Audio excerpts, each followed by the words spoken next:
Guys, അപ്പോൾ നമുക്ക് ഒരു ഡൗട്ട് ക്ലിയർ ചെയ്യാൻ വേണ്ടിയാണ്. അതായത് ദുബായിൽ വന്നിട്ട് വർക്ക് ചെയ്യണോ അതോ യൂറോപ്പിൽ പോയിട്ട് വർക്ക് ചെയ്യണോ എന്നുള്ള നേഴ്സുമാർ, as a nurse. Okay, as a GNM nurse തന്നെ വെച്ചോളൂ. ഒരു GNM നേഴ്സായിട്ട് ദുബായിൽ വന്ന് വർക്ക് ചെയ്യണോ അതോ യൂറോപ്പ് കൺട്രീസിലോട്ട് പോകണം? കുറച്ച് കാര്യങ്ങൾ പറഞ്ഞു കഴിഞ്ഞാൽ, ദുബായിൽ വന്നിട്ട് ഫാമിലി ആയിട്ട് നിങ്ങൾ വന്ന് സെറ്റിൽ ആവണമെന്നുണ്ടെങ്കിൽ നിങ്ങൾക്ക് നിങ്ങളുടെ സാലറി ആണെന്നുണ്ടെങ്കിൽ പോരാതാവും. നിങ്ങൾക്ക് കിട്ടുന്ന സാലറിയും നിങ്ങളുടെ വൈഫിന് കിട്ടുന്ന സാലറിയും 2 സാലറിയും കൂടെ എടുത്തു കഴിഞ്ഞാൽ കുറഞ്ഞത് നിങ്ങൾക്കൊരു 15,000 ഒക്കെ ഉണ്ടെന്നുണ്ടെങ്കിൽ, ഒരു 15,000 സാലറി ഉണ്ടെന്നുണ്ടെങ്കിൽ പിള്ളേരെ സ്കൂളിൽ വിട്ട് എല്ലാ എക്സ്പെൻസും, ഞാൻ ആ എക്സ്പെൻസിൻ്റെ ലിസ്റ്റ് ആണെന്നുണ്ടെങ്കിൽ ഇവിടെ പിന്നെ ആഡ് ചെയ്തേക്കാം. നിങ്ങൾക്ക് സ്കൂളിൽ വിടുന്ന റെൻറ്റിൻ്റെയും സ്കൂളിൽ വിടുന്ന ട്രാൻസ്പോർട്ടേഷനും ഗ്രോസറീസും റെൻറ്റും വാട്ടർ സേവയും അങ്ങനെയുള്ള കാര്യങ്ങളെല്ലാം കൂടി വെച്ചിട്ടാണെന്നുണ്ടെങ്കിൽ വലിയ ഹ്യൂജ് എമൗണ്ട് ദുബായിൽ നിങ്ങൾക്കാവും.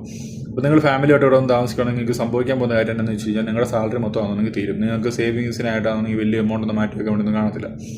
പിന്നെ ദുബായിലാണെന്നുണ്ടെങ്കിൽ ജോബ് സെക്യൂരിറ്റി ഉണ്ടാകത്തില്ല. ജോബ് സെക്യൂരിറ്റി വളരെ കുറവാണ്. എപ്പോൾ വേണമെങ്കിലും ജോബ് പോകാനുള്ള ചാൻസ് കൂടുതലാണ്.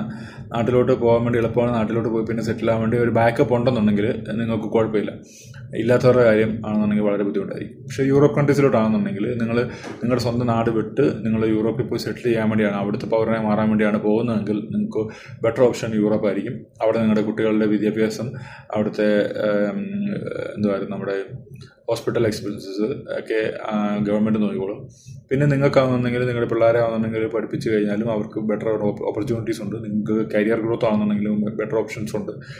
പല കാര്യങ്ങൾ നിങ്ങൾക്ക് ചെയ്യാനാണെന്നുണ്ടെങ്കിൽ തന്നെ നിങ്ങൾക്ക് അവിടെ പോയിട്ട് കൺവേർട്ട് ചെയ്ത് മാറാനുള്ള ഓപ്ഷൻ ഉണ്ട്. ജോബ് ചെയ്തുകൊണ്ട് തന്നെ നിങ്ങൾക്ക് അവിടെ പഠിക്കാനുള്ള ഓപ്ഷൻ ഉണ്ട്. അത് കഴിഞ്ഞിട്ട് നിങ്ങൾക്ക് അവിടെ തന്നെ നിങ്ങൾക്ക് ജോബ് ചെയ്ത് കണ്ടിന്യൂ പോകുക. നിങ്ങളുടെ ജോബ് സെക്യൂർ ആണ്. നിങ്ങളുടെ ലൈഫ് സ്റ്റൈലും വർക്ക് ആൻഡ് ലൈഫ് സ്റ്റൈലും നല്ലതായിരിക്കും. ഫാമിലിയുടെ കൂടെ ഒന്ന് ടൈം സ്പെൻഡ് ചെയ്യാൻ വേണ്ടി ടൈമൊക്കെ കിട്ടും. ദുബായിലാണെന്നുണ്ടെങ്കിൽ 12 മണിക്കൂർ അല്ലെങ്കിൽ 14 മണിക്കൂറോളാണെന്നുണ്ടെങ്കിൽ ഡ്യൂട്ടി ടൈം ആയിരിക്കും. 10 മണിക്കൂർ 8 മണിക്കൂർ പറയുന്നെങ്കിലും 10 മണിക്കൂർ ഡ്യൂട്ടി ടൈം കാണും. പിന്നെ അങ്ങോട്ടും ഇങ്ങോട്ടുള്ള ട്രാവൽ ഡിസ്റ്റൻസ് എല്ലാം കൂടി കൂട്ടിയിട്ട് ഏകദേശം 10-14 മണിക്കൂറാണെന്നുണ്ടെങ്കിൽ നിങ്ങൾക്ക് റോഡിൽ കൊള്ളാണ്ടായിട്ട് വരും മൊത്തത്തിൽ.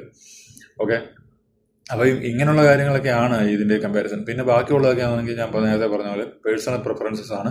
നിങ്ങൾക്ക് എന്താണ് നിങ്ങളുടെ ആഗ്രഹം? നിങ്ങൾക്ക് ആണെങ്കിൽ മറ്റൊരു വിദേശ രാജ്യത്ത് പോയിട്ട് സെറ്റിൽ ആവാൻ വേണ്ടിയാണോ നിങ്ങളുടെ ആഗ്രഹം എന്നുള്ളത് വെച്ചിട്ടായിരിക്കും. നമ്മൾ എന്തുകൊണ്ടാണ് ഇന്ത്യയിൽ നിന്ന് പുറത്ത് പോകുന്നത് വെച്ച് കഴിഞ്ഞാൽ, നമുക്ക് ഇന്ത്യയിൽ നമുക്ക് പറ്റിയ സാലറി ഇല്ലാത്തത് കൊണ്ട് നമ്മൾ ഇന്ത്യയിൽ നിന്ന് പുറത്ത് പോകാണ്ടാണ് നമ്മൾ ഉദ്ദേശിക്കുന്നത്. അപ്പം നിങ്ങളുടെ പേഴ്സണൽ പ്രിഫറൻസ് എന്താണോ അത് വെച്ച് ചൂസ് ചെയ്തിട്ട് ഈ എക്സ്പെൻസ് കാര്യങ്ങളൊക്കെ നോക്കിയിട്ടാണെന്നുണ്ടെങ്കിൽ നിങ്ങൾ ചെയ്യുക എന്നുള്ളതുള്ളൂ. അല്ലാതെ രണ്ടിനകത്തും നല്ലതും ചീത്തയായിട്ടുള്ള ഒരുപാട് കാര്യങ്ങളുണ്ട്. അപ്പോൾ അത് നിങ്ങൾ നോക്കിയിട്ട് ചൂസ് ചെയ്യുക. Okay, choose wisely.